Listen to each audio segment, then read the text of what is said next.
Hello, and welcome to Ludonarrative Dissidents.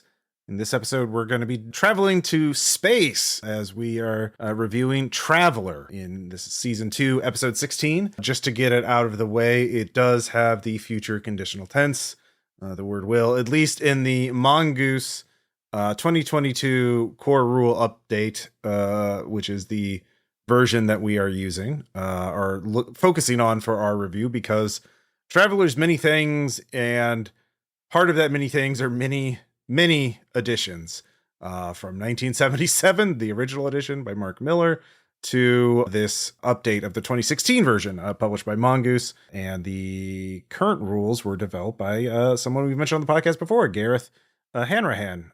No, Gareth's fingerprints are on this crime scene. Original on the core rulebook update 2022. Original core mechanics by Gareth. Yeah, he was full-time at Mongoose for a while. Are we sure it's not a Jose Garcia situation where there's more than one writer with that name?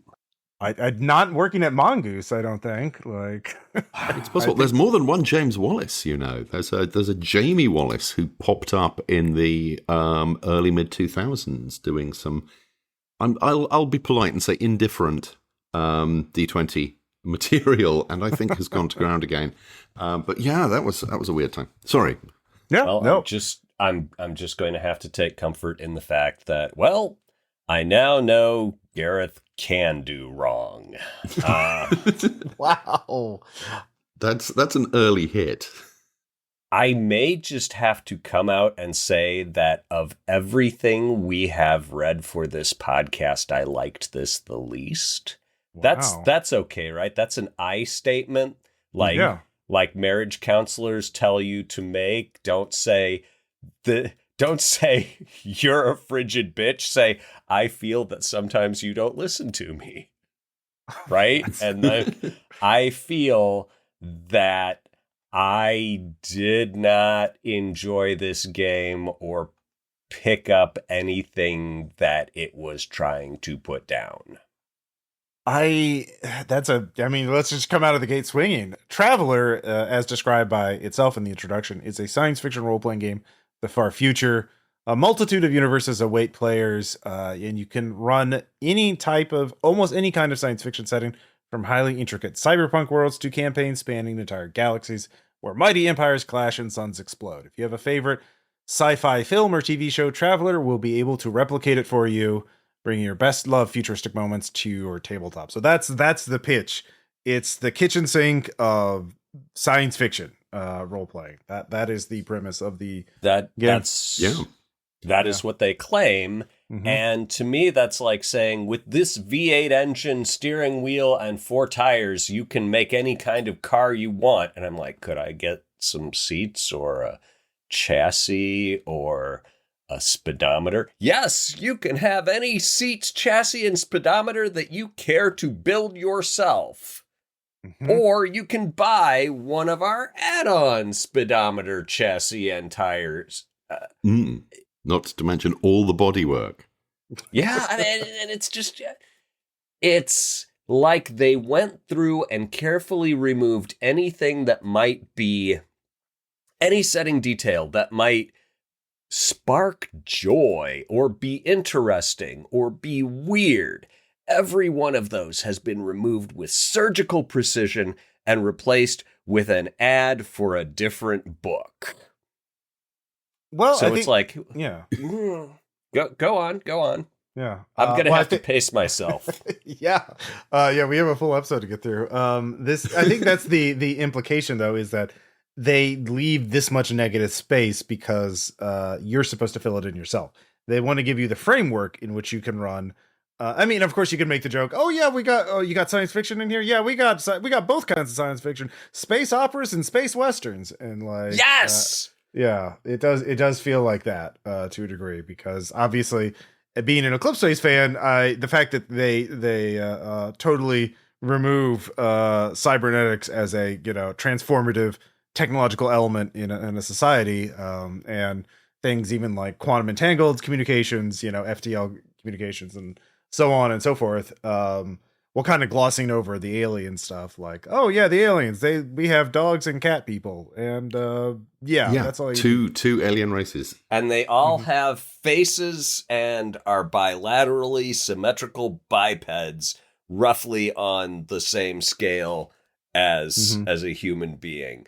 They don't come right out and say they're romanceable NPCs. Yeah, and there's 6 other alien races, non-intelligent, non-spacefaring races as well. 6 just creatures, and no, it doesn't discuss what sort of planets they live on, where they're from. I mean, I do think we're getting ahead of ourselves, because I read all this stuff, and what it reminded me of was original Traveller, because Traveller was the first role-playing game I encountered. Not the first role-playing game I played. When I got to boarding school, there was a guy in the year above me who, aged 14 or 15, was already getting adventures published in White Dwarf magazine for Traveller. He was a massive Traveller head. He is a science fiction author, Angus MacIntyre. These days, he's a sysadmin. He's not full-time. He's a sysadmin somewhere. He is a very old friend of mine. Hello, Angus, if you're listening. He introduced me to the concept of Traveller, but he didn't play it with me, leaving me to wander off and find AD&D and an entirely separate GM. And that's a whole other story. But I was aware of Traveller, and kind of aware that it was this science fiction thing. And I was trying to put my finger on, back then, what sort of science fiction is it? Is this Star Wars science fiction? Is it Star Trek science fiction?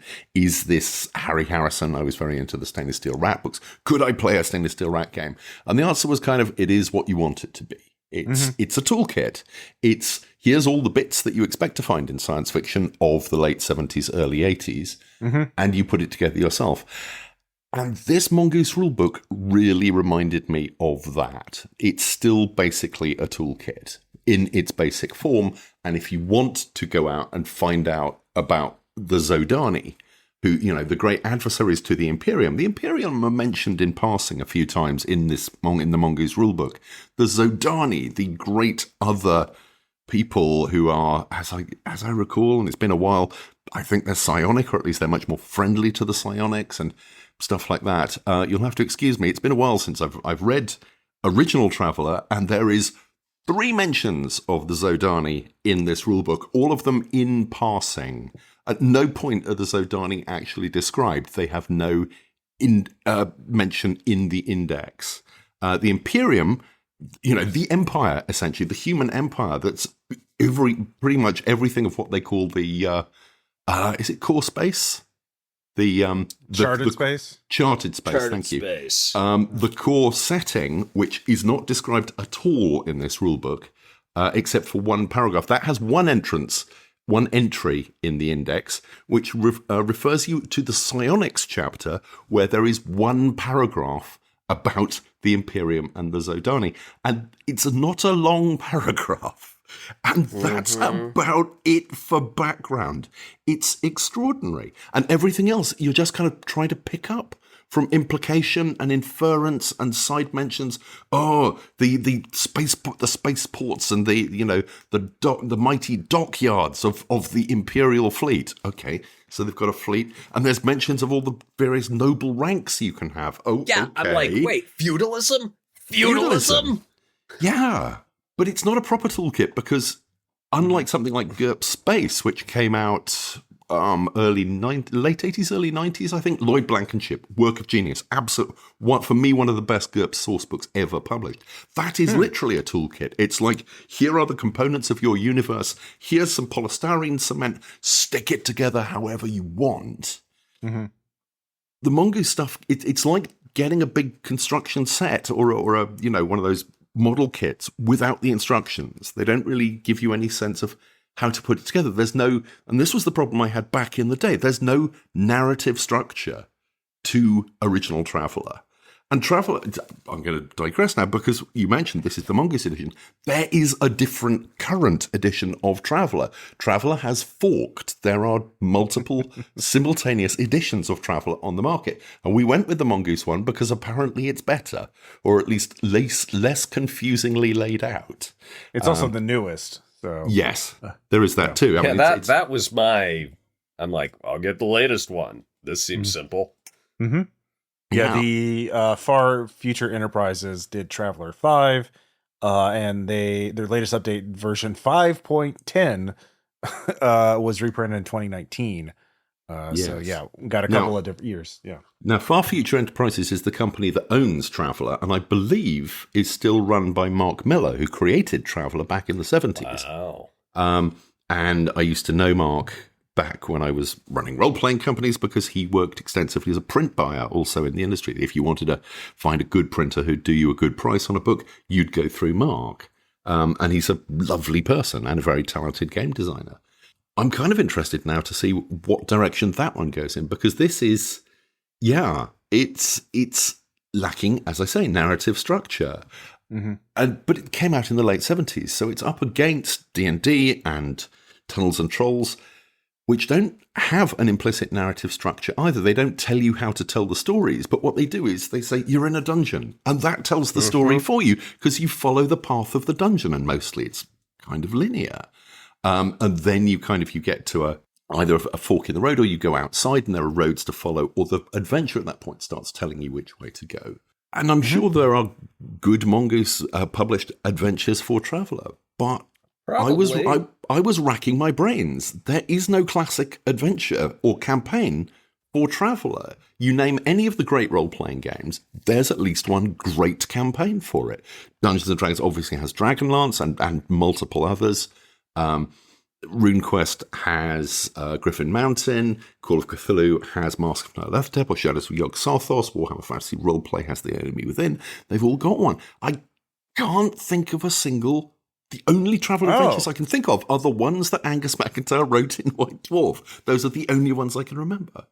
Well, there's actually Gareth Henryhand solved that problem, apparently. The Pirates of Dranax is apparently is a Traveller campaign that is an open sandbox where the players are privateers working for a king on the world of the King Oleb of Drynex to restore the kingdom of Drynex to its former glory with a letter of marque. And basically you go through adventures in any order, take as much time between modules as you want. And you're trying to find treasures and do all these things to restore this empire, this kingdom. So this is Traveller's Rules plus the Beastie Boys song Rhymin' and Stealin'. It's a 10-part sandbox campaign written by Gareth Hanrahan, published in Mongoose between 2011 and 2016, to be used with Mongoose Traveller First Edition. So I've actually was researching campaigns recently in adventures, and that came up in multiple discussions of what is the best published RPG adventure of all time. And yeah. I mean, that's Gareth's skill, and I feel, these rules are fine, and it says that he did the rules, and I know that Gareth can create worlds because I've read his novels and read his games, and if you gave him if you just took the choke chain and muzzle off him and said, do weird science fiction stuff, he would fill your yard with turds of brilliance. But instead, the dog metaphor got away from me. But instead, it just feels like they said, okay, now the number one rule of Traveller is nothing is new. And that was the vibe I got. I'm like, this is the most conservative, nostalgic, old-fashioned game I've ever read about the future. It feels perfectly designed for emulating licensed Star Trek novels from 1983. Yeah, no, one of the things that stood out to me was this version. There's, like I said, there's like over a dozen versions of Traveller, right, from 1977 to 2022. And not all of them have the same rules. They broadly have the same kind of features, but this is one of the editions that has rules to make your own starship. And there's also rules for in this version of buy a used starship, and if you get it, the older it is, the more quirks it'll have, and the bigger discount you'll get. And you could get a ship that is 250 years old, and it'll have 10 randomly determined quirks. Most of which are negative, cost more to repair, or some systems won't work well, blah, blah, blah, blah. But it's just okay, so this is a ship where you could sell a 250-year-old spaceship. And that's just why not? I created a character because, because Traveller's character generation is something of a mini game, and it's interesting. And you don't say, oh, I'm going to put, some skills here, beef up my app, and I'm good to go.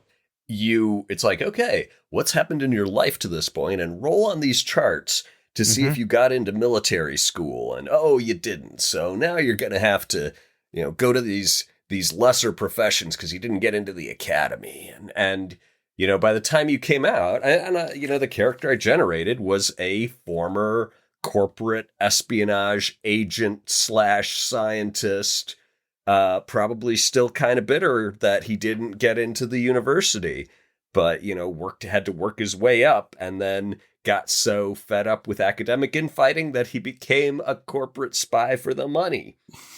So, you can create, you can sort of karam like a pinball through this system and come up with an interesting character. I don't think you can die in character generation anymore, which was something that everyone knew about basic Traveller. And I think that was because my guess is Millar wanted a press your luck element in the original.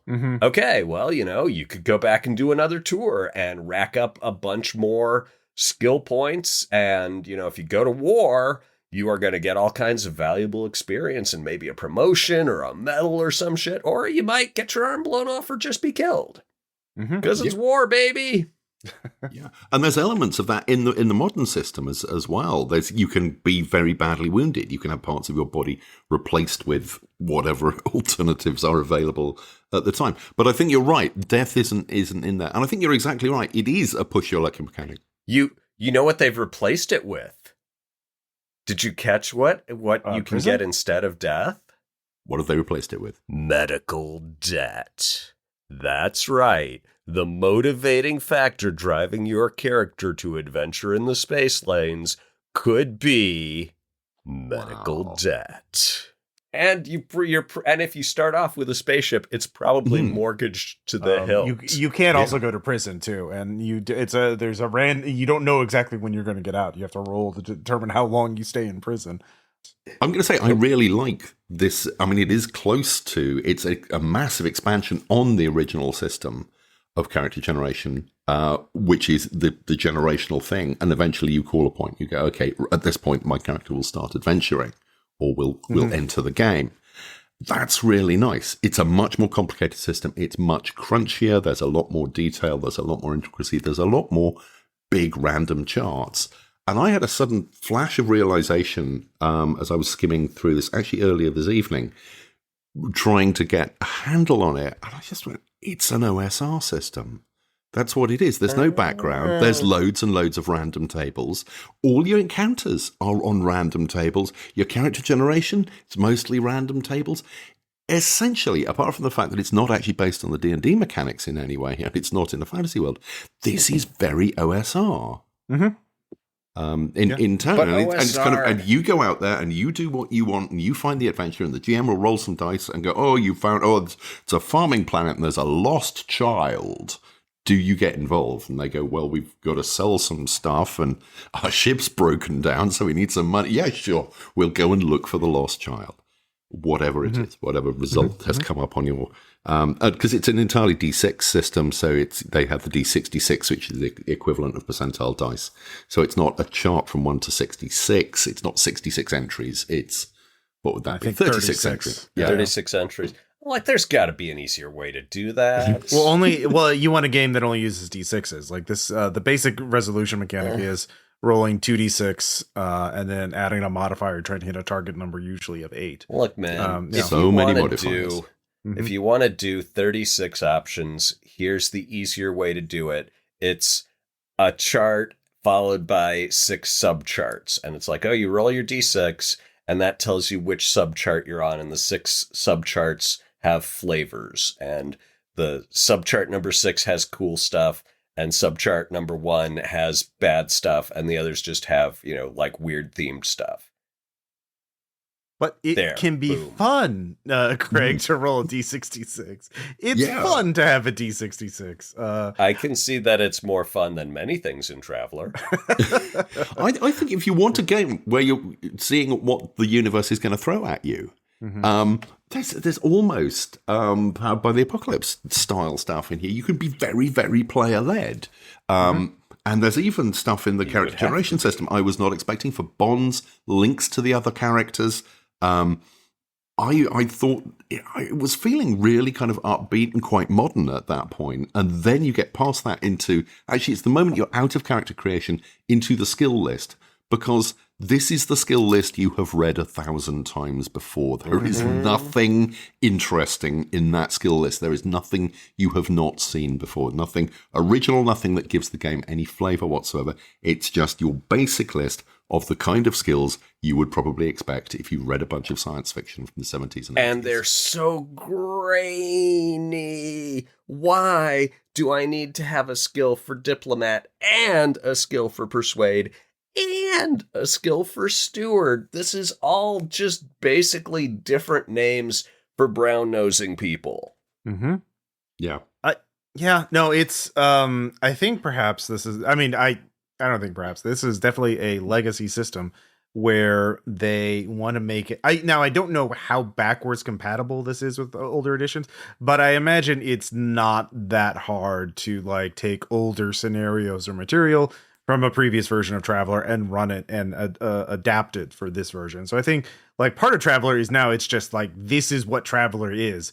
And it has ossified into this form, and it can't change. Like, this is what the fans want. Why would you want to play this Traveller as opposed to an older Traveller? What does this do better? Looking at, the combat mechanics, I'm like, this feels very familiar, and it's,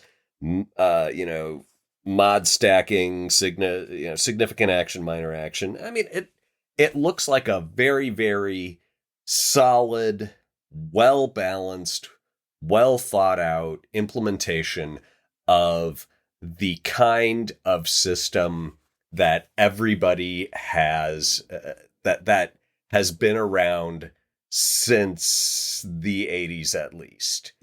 It's, and there's a part of me that's like, well, why are alligators largely unchanged since like the Precambrian or something? Well, they don't need to be. They're a very good evolution for their niche. Is this that? Maybe. But I just want my game to do a little more for me in the year of our Lord 2023 than here's a system that you, Greg Stolze, could have written when you were 19. And it would have been a little more rough around the edges, but it also probably would have had some flair to it. But flair is limiting. Like this is trying not to be when you add flair, when you add some sort of unique element to it, you're excluding other elements, right? And this is very much a blank canvas for people to write their own space operas and their own space westerns, because that's the point. Like you want to have, like, I think there's a large segment of role players that want a game where, okay, I'm going to jump on my ship and go to this random sector on the thing, and then they can like. One of the virtues, I think, of Traveller is that the fact that you can stat out an entire planet or star system in like one stat line. Like they have that whole thing where you can tell what the atmosphere is, what the tech level of the civilization is. And so some players want to have to know that is out there, that it is a real functioning setting outside of the spotlight around them and their characters. I say that's sort of a minority viewpoint these days. I mean, most games are definitely designed. I mean, around that, but like I think that's the appeal for Traveller players. I remember people telling me to do that, and they're like, "Design this way," and I did, and no one liked it, and no one wanted it, and people think they want this sort of highly agnostic. The system is not biased. The system is just It's like when people talk about the invisible hand of the marketplace and they're like, no. If we just trust the market and set it free, it will produce the best possible outcomes. And then they trust the market and set it free. And you wind up with that town in Maine that got overrun by bears because there were no laws about leaving your trash out. You wind up with medical debt. Yeah. You wind up with medical debt. Mm-hmm. So... But I think there is a market for this. I mean, the game's been hugely influential. Notably, the video game Elite, which I don't think was a big noise, particularly in the States in the 80s, but over here was a core text. It came out on the BBC B microcomputer, which was crucially the one that almost all schools had. If your school had, you can't fool me. There was never any such animal, James. Read your history books, child. You almost had me going because of your English accent, but I am sure that never existed. In my heart, I know that can't have been. The BBC did not make a computer. The BBC branded the computers. They didn't build them. Acorn designed them. They were majestic. They were quite expensive, but they were majestic beasts, and that was what Elite was originally released on. And it was real-time wireframe graphics and space combat, and I don't know anyone who saw it at the time and their jaw was not hanging down by their navel, because this was just the level of graphics, the fluidity of the graphics was unheard of at the time. The machines were not built to do this. And then the fact that there was an entire universe within the game. But it's basically Traveller is what you're doing. You've got a small ship, you dock with spaceports, you buy cargoes, you fly into different systems, you fight off pirates, occasionally you fight off the police, you fight off weird aliens, you sell the cargo, hopefully at a profit, you buy better lasers or better engines or whatever for your ship or even a bigger ship, and so on and so on and so on. And that's... How weird are the aliens? You never get to see the aliens because this is a game running in 32K. It is running in no space at all. Seriously, look up a video of the original Elite on YouTube and remind yourself this is 1983 or 1984. It is gobsmacking. And then, of course, it's the latest version of Elite. I have friends who bought VR headsets just so they could play Elite Dangerous and feel that they're there, because you feel that there's a whole universe out there. And to a lesser extent, No Man's Sky as well is very Traveller-esque. It's a game of exploration. It's finding what's out there in this universe. And I think if there are two ways to approach this Traveller, you can either buy the rulebook and then immediately drop $300 on source books, or you can treat it like a moddable PC and you can go in and tweak and add your own stuff. And that's what the people who, I believe The Expanse started off as a Traveller campaign. I could be wrong on that, but I'm pretty sure a number of other science fiction authors have said they played Traveller in their youth. They were influenced by it because it's a very, very moddable system. You can tweak it and alter it to be whatever you want it to be. To me, calling this a moddable system is like saying, you know what the most versatile ingredient in cooking is? Water. You can use it to make soup. You can poach an egg. You can you can put it in cakes to make them moist. So many recipes have water. That's why water is the core of cooking. And I'm like, man, if you are going to ask me to invent all the themes of the game, invent all of what it's about, invent all the twists, invent all the plots, invent all the characters, invent all the aliens, invent all the interesting tech, invent all the secrets, why don't I just invent some rules that fit all the other stuff I'm inventing? Why do you have to sell me water? Well, it's because you're good at rules, Greg. There's a lot of people out there who regard the rules as the difficult stuff to create and don't want to do that and don't want to have to create the massive equipment lists. And there's 100 pages of just starship and vehicle stuff in here. I'm going to jump to another point. I do have another, because I said... Back in the day, I couldn't find the narrative structure. I couldn't work out what you were meant to do with Traveller. And this is later on, after I'd played a bunch of D&D, I was editing a fanzine, I had my copy of Traveller, and it's like, I should write a Traveller adventure. I don't know how. I don't know what the policies would do. And I finally worked it out. And it's, if you're the kind of person who came out of Star Wars, and bear in mind, this is a late 70s game, very influenced by Star Wars. If you came out of Star Wars going, the Force, I want to be Han Solo, Traveller is your game. Traveller is the game of being Han Solo. Basically, you're in a clapped-out starship, you're trading stuff, some of it semi-legal, you're getting caught up in schemes. That's what it. At no point have I ever heard anyone else say that. I'm sure other people have, but I've never heard anyone else say that. But that's essentially what Traveller is. You're a freebooter on the edge of space, grafting a living however you can to keep your ship flying and to get away from the problem you've just caused and on to cause even more entertaining problems further down the line. Doing like that, it's brilliant. It really works. And suddenly everything falls into place and you understand why all the rules are there and how it all works. Without that, it is just, as you say, it's water.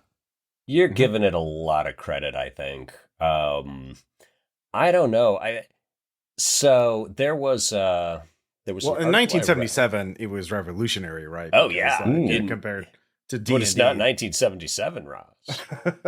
Look at your collar, Ross. It's not 1977.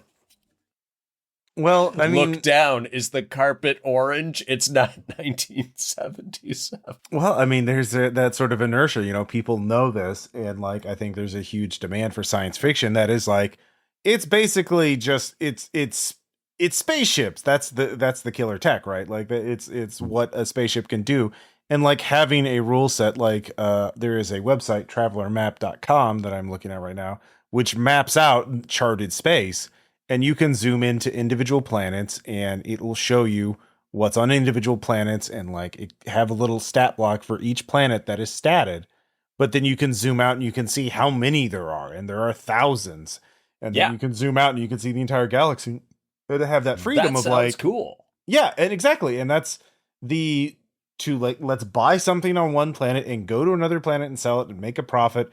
And that's the game, and dealing with that difficulty, this kind of age of sales sort of mercantile expedition, but in space. If only we can find a perfect triangular trade.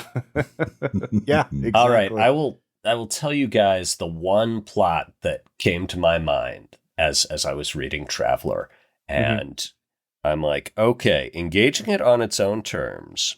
My first idea for an adventure is you get two spaceships, one of mortgaged both to the hilt, and one is an absolute piece of shit, and one is as good as you can get it. And you just, beg, borrow, or steal as much money as you can for ship A, the A+ ship.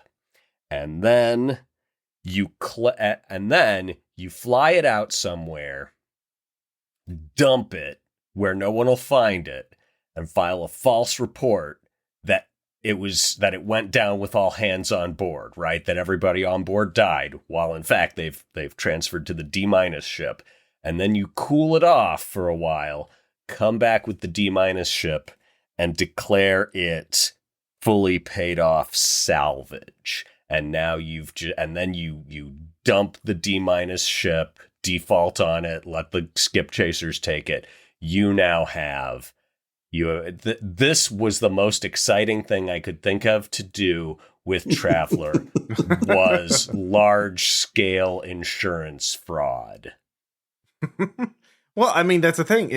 That's the virtue of the system, is that you can project that on there and make it a thrilling campaign about it if everyone was into it. But like, I think there is this idea of a system that supports it's almost in like MMOs before MMOs were a thing. Like that the idea that like you only exist in one particular part of the MMO, this vast world at any given time, but that there's things going on over there that it feels real to you. It feels like you're part of a larger thing, like which you don't feel in, say, like a single player game. So why are people playing Traveller Tabletop when EVE Online exists? Well, they don't want to do spreadsheets. Maybe they don't want to get to that granular thing. They don't want to do spreadsheets and they're playing this game. Did we read the same one? Did you read about how testing to be a fortune teller is basically an exercise in accounting? One of my notes is, ladies, get you a man who loves you the way Traveller loves mathematics. I mean, like, also, I think there's also a lot of adjacent fun to role-playing games, fun adjacent to actually playing it, right? Like I have friends who love making characters for certain role-playing games. And certainly like I've played a game similar in character, Cyberpunk has a similar system, right? The life path system in Cyberpunk, where you see what this character's career is like, what their life was like before they become a player character, before they become an adventurer. And rolling up and getting these little stories of these, spacers and what, shenanigans they get up into is a lot of fun. Or it can be a lot of fun for some players. And building out spaceships too. Like a lot of this book is just spaceship stat blocks and maps and like schematics, like seeing what each type of spaceship is like. And so there's a lot of people who are like, oh yeah, I love this ship. This is you got to min-max this, got to min-max that by, building this exact kind of spaceship. I think it's a less directed type of role-playing game that has been again, the paradigm of the Mongoose edition is to just update the rules and streamline it, but it's still essentially the same experience that was offered in 1977. I think that's like, if you change that experience, it's not going to be Traveller anymore.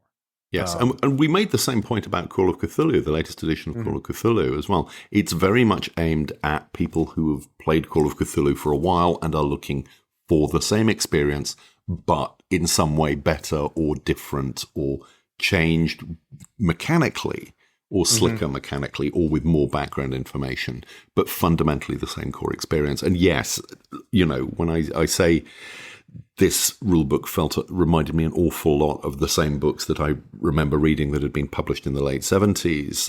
That's not intended either as praise or a criticism. It's a simple statement. Tonally, they are very, very similar. Mechanically, they are very, very similar. And in terms of what you are expected to do with the game, very, very similar.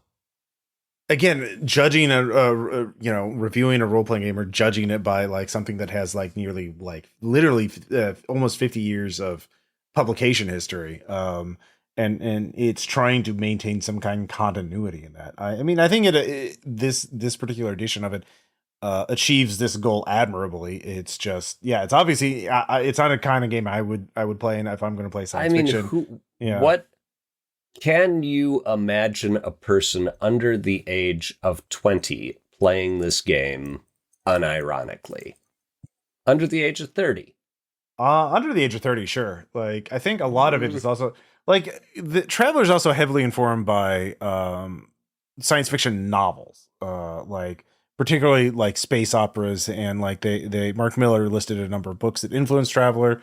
Things like Hammer Slammers by David Drake, Space Viking, a lot of these 1960s to 70s era science fiction novels about people in spaceships going to distant planets and doing things, and just kind of focusing on that grand galactic view of things. And so I think people who are very interested in that type of science fiction and want a Planet of the Week campaign essentially could, and also like crunching numbers and building spaceships and having detailed career or personal backstories. All right, This is a Kevel where I'm like, maybe I am asking for something that is a bridge too far for this kind of 70s design structure. But when you were talking about, this is the game for being Han Solo, I'm gonna dial back and talk about an article I read that made an impression on me, called "Everyone Beautiful, Nobody Horny."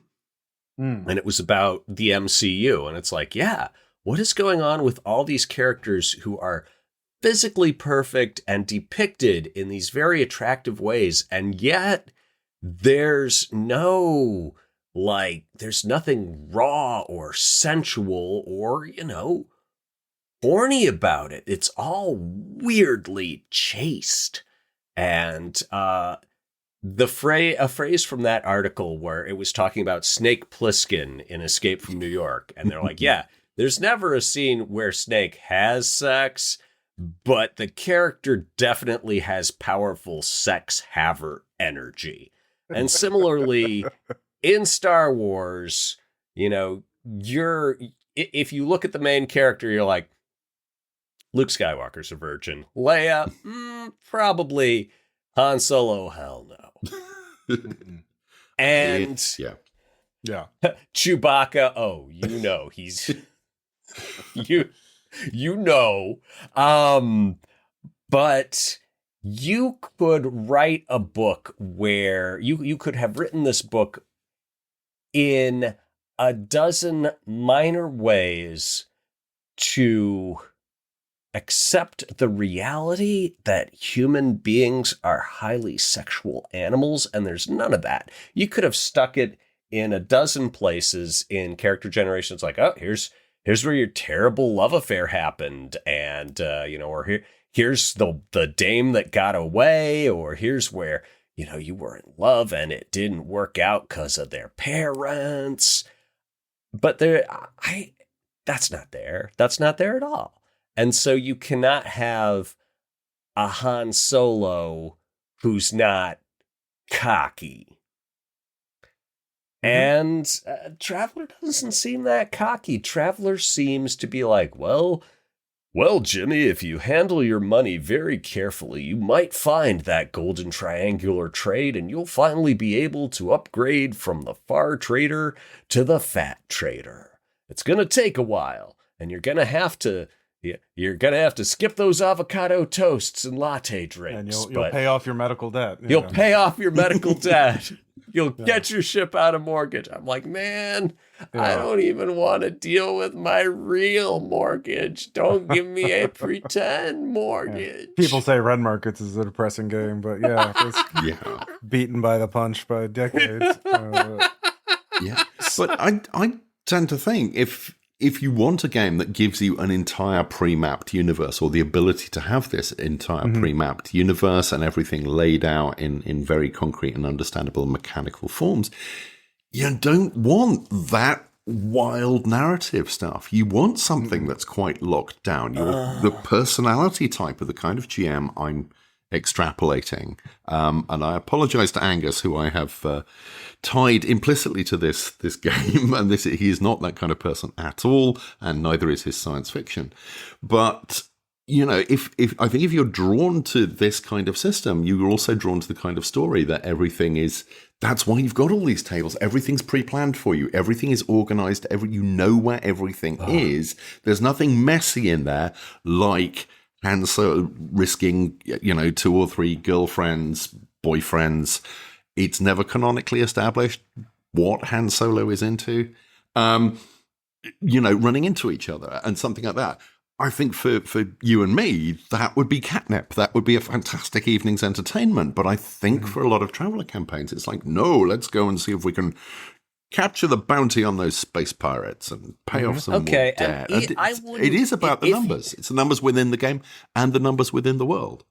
If you wanted that sort of, PG-13 space adventure, I'm like, okay, cool. You're not as horny as Stolzy. Well, good for you. It's probably gonna play out well for you in the long term in your investment portfolio. But even within the boundaries of, okay, we're going to do PG-13 space opera, you could have an appendix of, okay, GMs only. Here's the weird stuff, where you're just like, okay, you've got your load of exotic furs and you're traveling to this aquatic planet. Here's the twist that's going to blow their minds. You encounter a Kardashev 3 godlike alien like Q from Next Generation. Or, you encounter the Borg. Well, I mean, that material exists. This isn't Star Trek. Yeah. It doesn't. There's a 600-page campaign that is like highly acclaimed. I think it's just not in here. Like, I think the idea is, yeah. Well, I mean, that's a business model, right? I don't want to spend $60 and not get any weird shit. That's also like part of Traveller's legacy of being a set originally. They've stayed true to their 1970s roots by this war game procedural manual for the main core rulebook, and then I think there's this idea that you have to keep the narrative elements out of the core rulebook, and then you put all the narrative stuff in a narrative only book. You have to have this stuff quarantined from each other. So this book is safe for players to read, and the other books are GM only. I think there is the design philosophy behind this. Very old school. If this is going to be the safe for players only no cool stuff allowed Clubhouse edition, then I'm like, well, did it have to be 260 pages long and a hardback? And financially, it's like, yes, what is the bit from WotC? We are basically in the business of selling players handbooks, and everything else is just a loss leader. Mm-hmm. I'm not sure I like that model at all. I'm especially not sure I like that model for smaller companies. I'm like, I don't want to have to buy multiple books before I get the good stuff. To me, that's like what Traveller players want 50 pages of starships. All right, Okay. Starship schematics. Like they love. Like I remember seeing so many Traveller.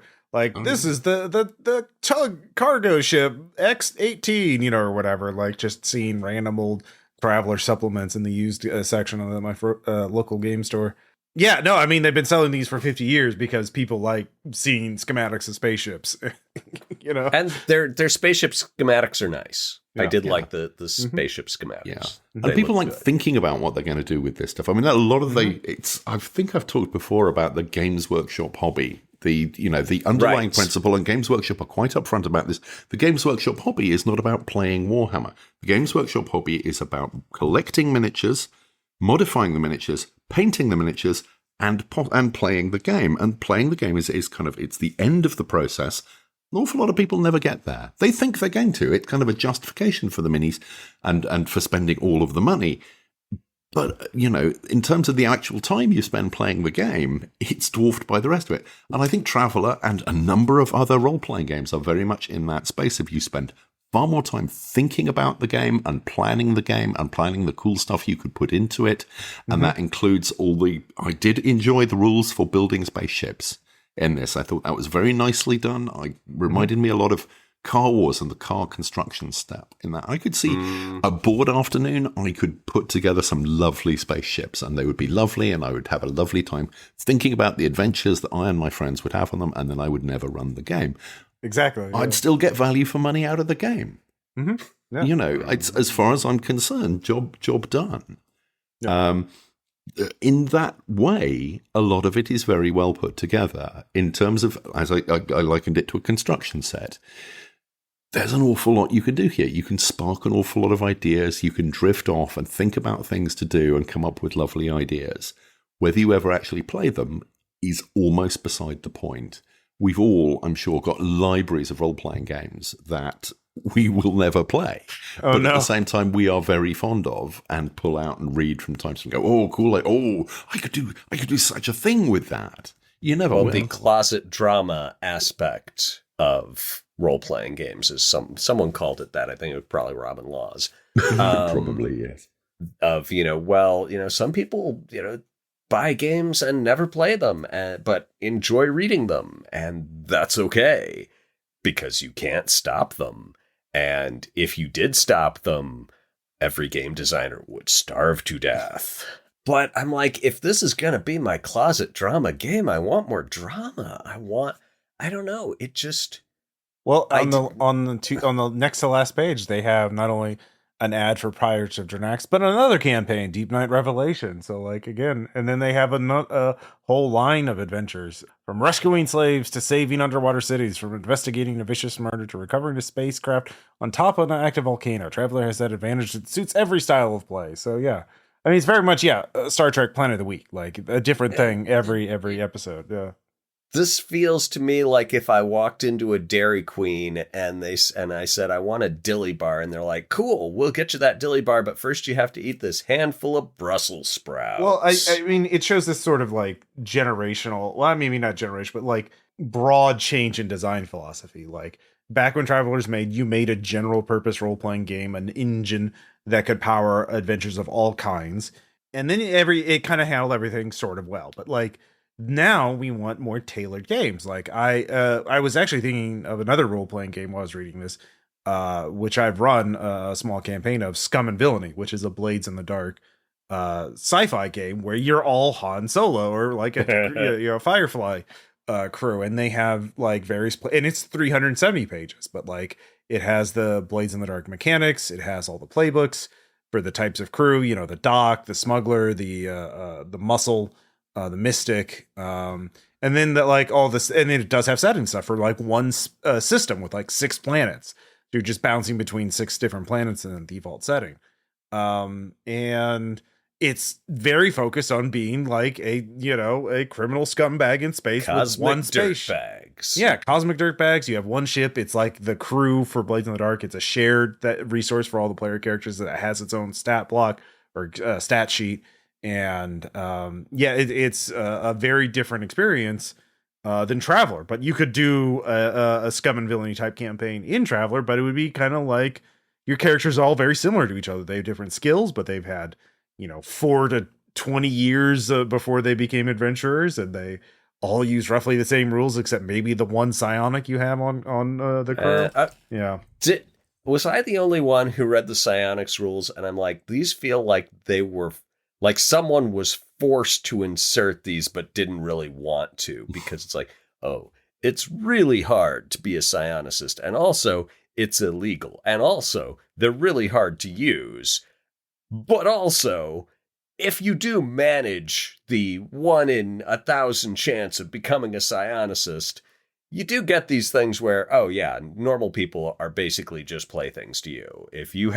Once you have telepathy, if you get suggestion and assault, it's like, oh yeah, a lot of stuff that would be very challenging to a non-psionic is just, you're gonna hand wave through that shit like Obi-Wan.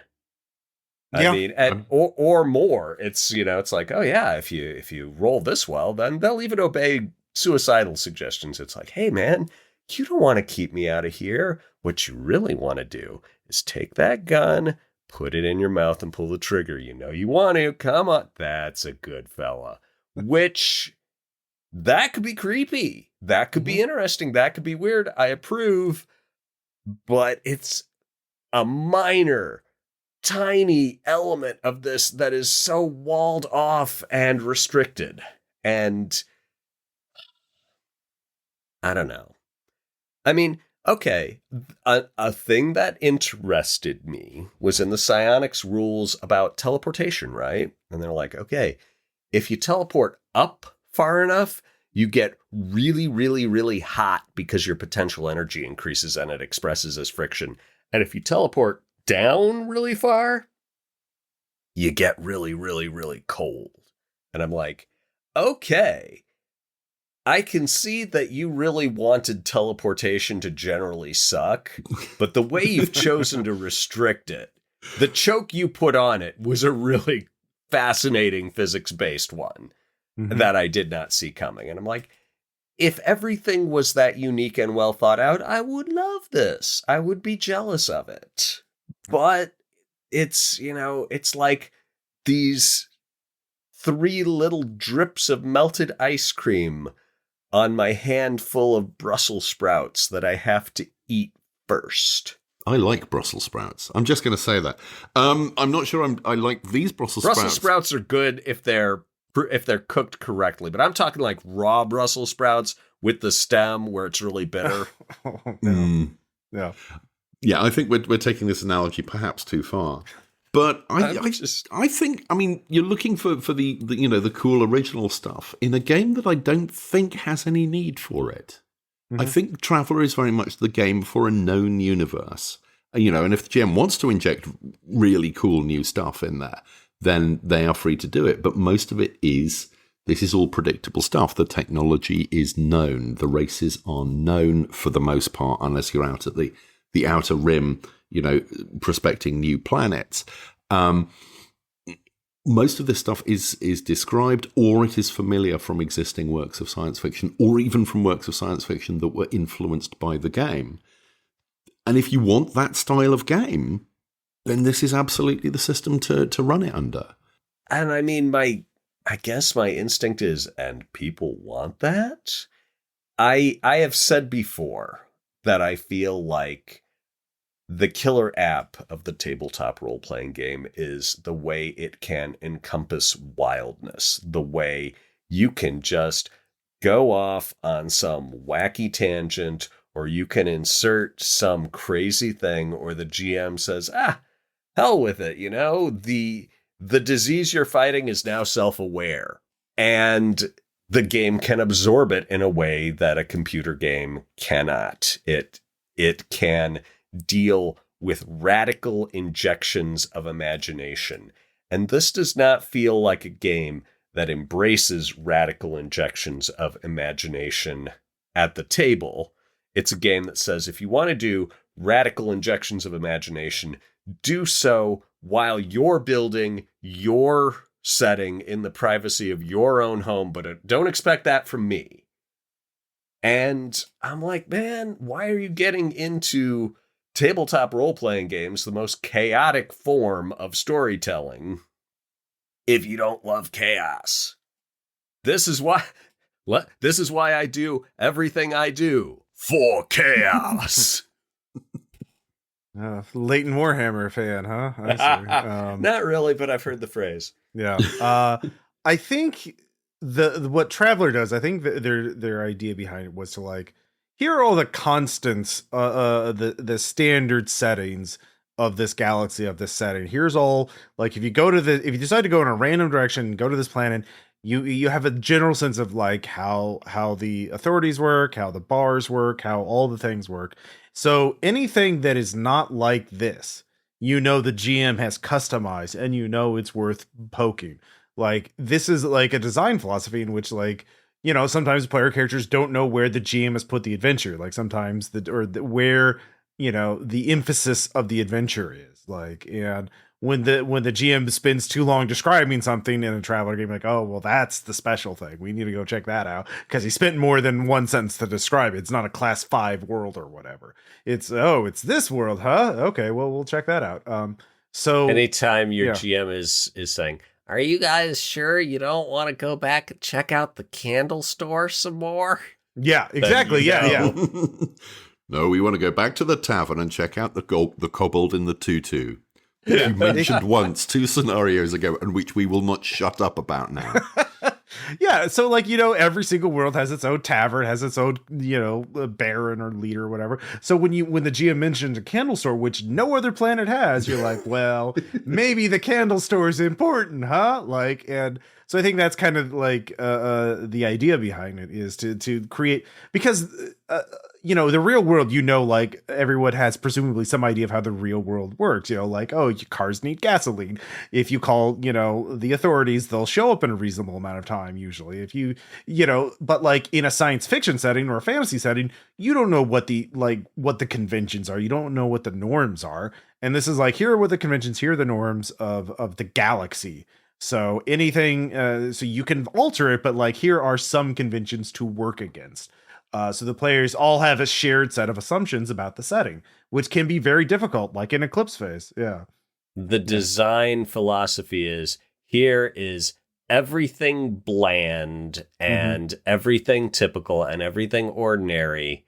Now you go and put in things that might be worth playing with. Or buy our 600-page campaign of the Pirates Introducts, Of course. We live in a society, so they have to keep selling books. So. Yeah. But as a framework, yes, it's the dull stuff. The rulebook does all the dull stuff for you, and you could, if you want to write in the weird stuff. And I'm thinking particularly about Werner Vinge's, which I'm sure I've just mispronounced, A Fire Upon the Deep, which came out in the 80s, I think, which, is it's great science fiction. And on one level is quite Traveller-esque, and on another there are super intelligent ascended AIs at war at the far, and time works differently in different bits of but you could build that stuff on top of this framework without very much difficulty. And the other thing, at the far end from that, is if I had a bunch of mates around and someone said, let's play a role-playing game, and I go, I've got nothing prepared. They just, you could do it with Traveller. Traveller has enough charts in there, you could just go, well, character generation in itself is a fun group activity, and then you've got a starship, go off, fly out, I'll roll some dice, see, oh, wow, yeah, okay, you've invented that, you've discovered this hollow asteroid with the remains of a former mining operation that seems to have been, whatever. You can create that stuff out of the book very, very quickly, and it'll be fun. I'm not sure I would ever do that because this is not my style of game. I came out of Star Wars. I did not want to be Han Solo. I wanted to be Obi-Wan, but who I'm pretty sure fucks. Just to return to our previous discussion. I believe that, there's a whole series about him in his younger days. You could probably I'm sure there's a lot of slash fiction out there as well. So it's not what I'm looking for in a role-playing game, but I know enough people, I know a lot of people who do look for that kind of thing, and I think actually on that level, it works really well. Yes, it's a little bit dated. That does not necessarily count against it. Still, there are great cars from the 1970s and 1980s that are enormously fun to drive. I also realize the whole character creation system with the life and getting to pick how many years your character has gone through before joining the game means that it's not like D&D, right? Like if you're in the middle of a D&D campaign and you start at level 1 and now you're at level 7, it's going to feel, in the new player joins, it's going to either feel kind of, it could feel cheap if like, oh, he gets to be level 7 too, even though I spent a year with this character or whatever. And in Traveller, though, like it has this balancing system where if you make your character too old, well, they're old and they get all these massive age penalties. And geriatric drugs are illegal. And or super expensive. What is the pretext? I mean, I'm just used to living in a society where old people own everything and have amassed all the political power. I'm like, how would drugs that help you be old be illegal instead of subsidized? Well, they're not old. They're not illegal. They're just expensive and it's hard to get them. So like you have to stay in one place to get them. You have to stay near your pharmacy, your space pharmacy, to get your prescription. But like that's a balancing thing. Like you can just make a new character and you can specialize your character. Like, oh, we need a gunner for our ship. Okay, well, I'll make a former space pilot, a gunner, and you can sort of angle your character. So there's and also characters don't advance very fast. Like you can improve your skills, but your character is basically where they're going to be for their playing career. It's not like D&D where it's not 0 to hero. Yeah, it's not 0 to hero. Exactly. Yeah, which is also, I appreciate that because that means like your character goes through a lot of experiences, but like, yeah, it's balanced. Like any new players joining in and can have in the fun and participate as an equal.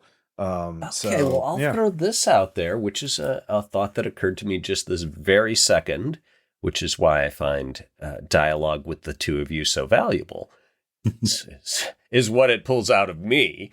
But that I'm like, there isn't anything analogous to D&D's feats or there's nothing like powers and wild talents or disciplines in Vampire. There is no stuff that's like I've picked up this narrative special ability, and the closest is the psychic stuff, which is all very exactly what you would think science fiction psychics would be like, and it's all handled through skills that you have to buy individually. And so there are that sort of moratorium on wildness extends to a very dry rule set as well. If this had the dearth of setting that you've established as, oh no, it's a positive that there's nothing that stands out as being worthy of your attention, but you could get, like, oh, well, I can get this, I got this skill where I can shoot a gun in each hand. Or, I've got this skill of, I always win at cards, or, and it could even be stranger stuff of, people trust me more when I'm telling the truth. Or people trust me more when I'm actually lying and think I'm lying when I'm telling the truth. You could do any number of cool, interesting, flavorful, sort of like the gun shticks in Feng Shui or the gambling and the individual character types in Feng Shui get weird individual narrative shticks. And there's nothing like that here. your character is just a pile of numbers and some contacts. I mean, you do have the events and mishaps, which personalize characters somewhat. Like they personalize them, but they don't affect the rules much, other than, oh, because your heart was broken, you now have one more point in this skill. Yeah, but yeah, I mean, it's not a game where characters are. Yeah, you're meant to be like a person. Like they don't even have cybernetics as like a thing. Like you can't have like cybernetic arms or weapons. Like cyberpunk characters have more augmentation than a traveler, despite the spaceship difference. So it's a weirdly 70s 80s version of science fiction that it's based on. There's an awful lot of stuff, and I'm sure later supplements do cover it and bring up the ideas from the last 30 years or so. But yeah, it does feel the futuristic universe it's set in feels old fashioned. Yeah. Again, I think it's just derived from these. Like, there's a lot of science fiction fans who are like, they like the space opera stuff, and that's it, right? Like, they don't want to deal so much with like, and part of it is also like, if you made a science fiction setting, a role playing game where it's a galaxy wide, and we have all these technologies, and like, there's only so much you can like document in your setting in terms of like transformative, like, you can only focus on so many things, right? As a writer, you can't just like, oh yeah, in the far future, it's going to be so totally different that I'm going to have to write an encyclopedia to cover every aspect of, everything from art and food and politics and technology. Like, it's affected everything. It's totally different, like you can only cover so much. So you have to stop somewhere. And this is like, yeah, spaceships are cool. We're going to have spaceships. And this is a spaceship game about spaceships. Yeah. But yeah, it's definitely a product of its time, and I think there's a place for it, and I like that it created a different paradigm to role playing games than D&D. But yeah, I mean, I'm with everybody here. I've not played it. I'm not really interested in playing it, but I appreciate it. Whereas I wouldn't play it, and I don't particularly appreciate it. But that's my problem. That is my burden to carry. Not everything has to be beloved by every person. This is certainly true. Yeah. Oh, they also have other supplements for vehicles, robots. The High Guard, which is let's see here, more advanced spacecraft design systems. And Third Imperium, which is the Galactic Empire. Behind the Claw, which is a classic area of the charted space universe, corporations, alien species, powerful factions.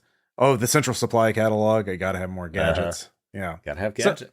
So part of it, we're only seeing the bare bones version of it, right? Like, this is just the minimum shit you need to run the game, but this is by far. There's all this stuff is out there. It's just you got to pay for it. I mean, if I walked into a restaurant and they served me a plate of bones, I would not care how good the bones were. I'm like, give me some meat. Come on, just a little. Oh, we'll give you the meat. You just got to pay extra. Well, meat, it's premium. Yeah, and it is a slight failing in the format that we have agreed on, that we basically review a game based on its core rulebook, because a lot of people will look outside that to whether it's the published material or the online communities or the downloadable stuff or the legacy stuff or whatever it is. We just look at the rulebook and evaluate it on that. And this is a very dry rulebook. There was, just flipping through my notes, there was one other thing I noted, which is, I mentioned that it reminded me a lot of the OSR, and a lot of that comes down to the emphasis on guns and combat and fighting stuff. And the science fiction series that got, particularly in the game space, got a lot of prominence over the last few years is Mass Effect. I hated Mass Effect because in Mass Effect, it's this massive, in a very similar way, massive, elaborate, set-out universe, interesting races, interesting dynamics, and the game then throws problems at you which can all be solved by shooting at them until they stop being problems. And I felt there was a tendency within these rules, and it is an old school trait, that a lot of problems will be solved by shooting at them rather than by the stuff that we like, the negotiation, the diplomacy, the personal level stuff, the intricacy, the heists, the capers, all of that. that for us, I think, brings role-playing alive. But we are not everyone. There are a lot of people who do like role-playing fundamentally by playing I shoot at it and rolling some dice and seeing what happens. And I'm not going to say that's wrong. That's a perfectly valid way. If you're enjoying it, it's fun. Don't yuck on someone else's yum. Yeah, I don't even think the Traveller player base is like, I want to shoot at it. It's like, I want to go buy this stuff and take it to another port and make a profit and pay off my medical debt. And that, which is also fine. And then we have to shoot at some people because they're trying to steal our space lumber or whatever. They are cutting into our bottom line. They are cutting into our bottom line. It. Yeah, obviously. I will point out one thing that I did notice in the combat section on page 78, because I always look at the grappling systems because I don't innately hate them like most people. And one thing you can do is throw an opponent 1d meters. And that's a hell of a throw. I'm like, so on average, if I choose to throw someone, gravity. Yeah. This is assuming normal gravity. I checked, and it's like, wow. Yeah, I want Wuxia Traveller now, where it's just everyone is making 20-foot jumps. You throw a guy, he lands on the next roof over. So I think that. Yeah, that's the secret power gaming way for traveling. Just make a wrestler and throw all your problems away. Can you imagine the GM when you're like, I throw this guy 6 meters. What are the falling rules now that I have pitched him off the roof? I'm going to throw the space pirate. I'm going to throw the second space pirate. It's just going to be this gelatinous pile of bloodied ex-space pirate 3 stories down. Oh, God, that horrible song, It's Raining Men, it came true. Well, on actually, that note, yeah, It's Raining Men is actually a lovely song. I was doing a bit there. Yeah. Well, yeah, I think we've covered all the questions. It is a very interesting game book. Yeah, in a roundabout way. Yeah. So thank you all so much for listening. In our next episode, which will be our penultimate episode, I believe, for season 2, we will be talking about Pendragon, which a starter set for the new edition has come out yet. So we'll have to see if we can get our hands on that. If not, we'll be looking at the previous edition. So we'll, and then of course we have our actual play as the season finale. So we're still working on that. And, what did we settle on doing for that? We have not. So that's something we'll have to discuss off mic. Yeah, I have some thoughts on that. There are some candidates. So you can generate some Traveller characters, roll some dice. There we go. That's it. Done. We'll do the first chapter of the Pirates of Dranax. It'll be I'll great. do my Obi-Wan voice. These aren't the droids you're looking for. Put the gun in your mouth, Greg. Well, can you get Greg to can you use your telepathy to attack Greg before Greg throws you out the airlock? Psionics versus Jiu-Jitsu. Yeah. What I have, after watching the Jessica Jones TV show, my thing in all superhero games is just, kill the mind controller first, no matter what else is going on. Yeah. Mind controller, then the healer, then, thank you all for listening. Check out ludonarrativedissidents.com for links and show notes. And also we have a community Discord, which I will put a link in our show notes that you can jump in and discuss this episode. Yeah. Did we ever get those stickers set up in the Redbubble store? No, we'll have to deal with that. Yeah. That is something to think about. Yeah. Something for the future. We'll be on the lookout for that. Yep. All right. Thank you all, and we'll talk to you later. Bye. Bye.